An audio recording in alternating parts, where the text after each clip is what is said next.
Muammar Gaddafi, also known as Mohammed Abu Munir al-Gaddafi, was a famous Libyan revolutionary and politician who was born on June 7, 1942, in Qasr Abu Hadi in Libya. He led Libya for 42 years, from 1969 to 2011, until his regime came to an end. However, the reasons behind his death are still debated to this day. Gaddafi was captured by the National Transitional Council forces in Libya and killed after several accusations. Many people have attached his death to several causes or reasons, but it is not clear what the actual reason was. In this video, we will explore the real reason why he was killed.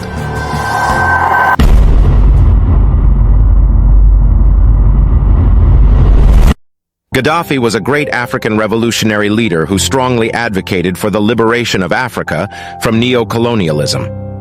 One of his ideas was to put forth an African gold-backed currency known as the gold dinar, which he previewed that all African and Muslim nations would adopt.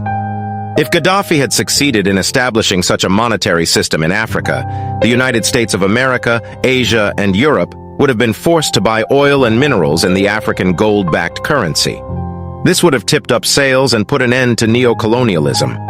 However, Gaddafi's plans for Africa would have put an end to neo-colonialism and threatened the Western powers' control over African countries. Therefore, his idea was greatly turned down by the Western powers because it would have devalued their currencies and worked negatively on their economies. As a result, they would have had less or no control over African countries. Gaddafi was strongly pushing this agenda via the African Union, especially when he was the chairman in 2009. The West was scared and skeptical about the instability the gold dinar would cause to its economy. The decision to sell oil in the euro was a blow to the United States, worsened by the proclamation that the dollar was the currency of the enemy. All these would have brought back another currency war, which in history was very common, especially in intra-Western and Middle East countries. According to the International Monetary Fund's report, Libya's central bank in 2011 possessed an estimated amount of 144 tons of gold in its vaults. Muammar Gaddafi's plan was to introduce a gold-backed currency that all African and Muslim nations would adopt.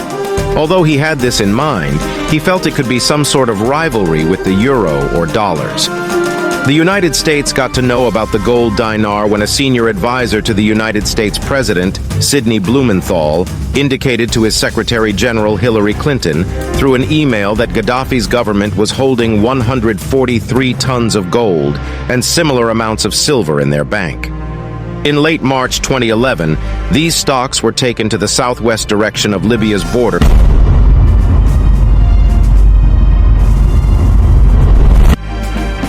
Former French President Nicolas Sarkozy also had an interest in Libya and learned about the gold and silver that the country had. He embarked on attacking Libya to gain a share in Libyan oil production, to increase their French influence in this country and North Africa, to improve his internal political situation in France, to provide the French military with a chance to regain its position in the world, and to address Gaddafi's plans of freeing the so-called Francophone Africa from the parasitic French control. Hillary Clinton, the then United States Secretary of State, sought to prevent the creation of such a currency in Africa.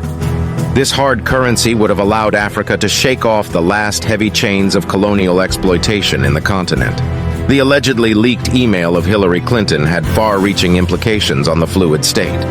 If this is to be compared to anything, it is an eye-opener where Africa seeks to build an independent economic structure. The West is seen to try and derail those plans so as to retain its primacy in world affairs. That is why Gaddafi saw an unexpected death due to his desire to get Africa and Muslim states a new currency. If you are just joining us, then you are watching the real reason why Gaddafi was killed. Like the video and share it so it reaches many more Africans. You can also subscribe to our channel and turn on the notification bell in order not to miss any of our amazing content.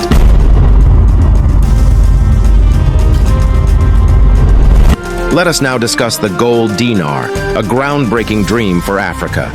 The goal of this new currency was to divert oil revenues to state-controlled funds rather than American banks. In other words, to eliminate the use of the dollar for oil transactions in African countries. Nigeria. Tunisia, Egypt, and Angola were all prepared to change their currencies as soon as the gold dinar was introduced. However, in March 2011, NATO, or the North Atlantic Treaty Organization coalition forces, launched a military operation in Libya in the name of freedom and humanitarian concerns. Unfortunately, many naive Libyans listened to and trusted the Western media rather than supporting their leader Gaddafi, who has ruled Libya for over 42 years because he was able to acquire the allegiance of numerous Libyan tribes by providing them with free water, practically free petroleum, a free health system, and low-cost education. The death of Gaddafi signified the end of an African dream. Muammar Gaddafi wanted to avoid American influence in his oil transactions by using the golden dinar. He launched a project for this currency, and other African nations were ready to give him massive support. This was an African dream, but it was also a nightmare for Western banking, which greatly benefits the United States and most European countries. The forces of the North Atlantic Treaty Organization were involved in Gaddafi's capture, while the Libyan military was on the ground bolstering defenses. Rebel troops opened fire on a pipeline hideout where Gaddafi was seeking refuge, hurting him on the leg and back, according to an alleged National Transitional Council fighter. One of Gaddafi's own loyalists also shot him, apparently to keep him from being captured. A few minutes later, as the fighting continued, Muammar Gaddafi was killed.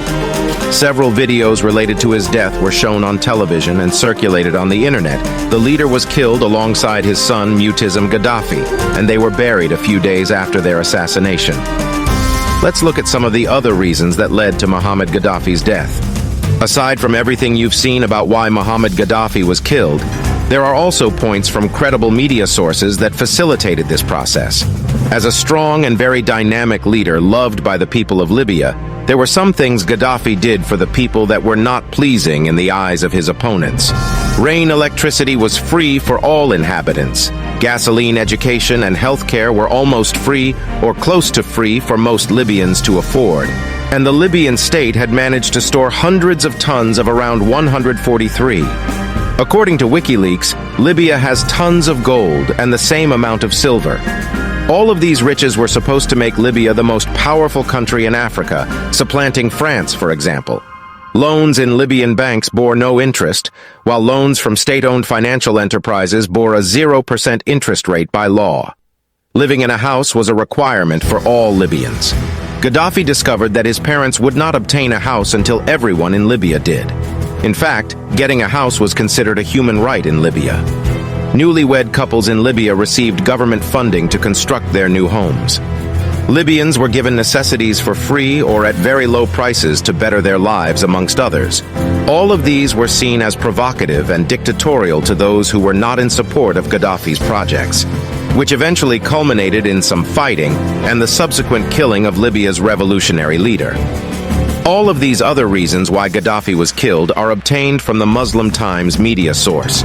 Gaddafi even carried out the world's largest irrigation project in Libya, the Great Man-Made River, which used giant pipes to transport fresh water from the Nubian sandstone aquifer system, Fossil Aquifer, across Libya, and was fully funded by the Libyan government with no loans from the IMF or China. Unfortunately, NATO forces intentionally and under strict orders destroyed this irrigation system, and even went so far as to destroy the project aimed at benefiting Libyans involved the production of a factory or pipes. It begs the question, why destroy it if the goal is to liberate the same people? This was highlighted in a video titled "The Real Reason Why Gaddafi Was Killed," which provided various perspectives on the situation surrounding the establishment of a new currency in Africa. Despite his personal flaws, Gaddafi was seen as a figurehead on the cusp of freeing Africa from external control. He was a populist who frequently appeared on television, revered for his anti-imperialist stance and contributions to the development of Libya. Despite his symbolic role in governance, Gaddafi was in charge of both the military and the revolutionary committees responsible for enforcing order and quashing dissent. Several biographers and observers have noted his significant impact in the country and beyond. Sadly, the assassination of many African leaders who sought to unite their people or free them from Western influence continues to occur.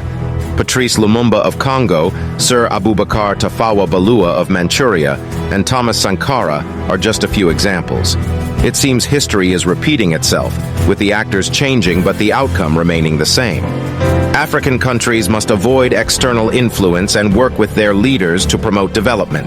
If the video was of interest to you, please give it a thumbs up. What impact do you think Gaddafi's death had on Africa? Do you believe that the Libyan people made a grave mistake in turning against him when he needed them most? Which African leader can step up to do what Gaddafi did for Africa?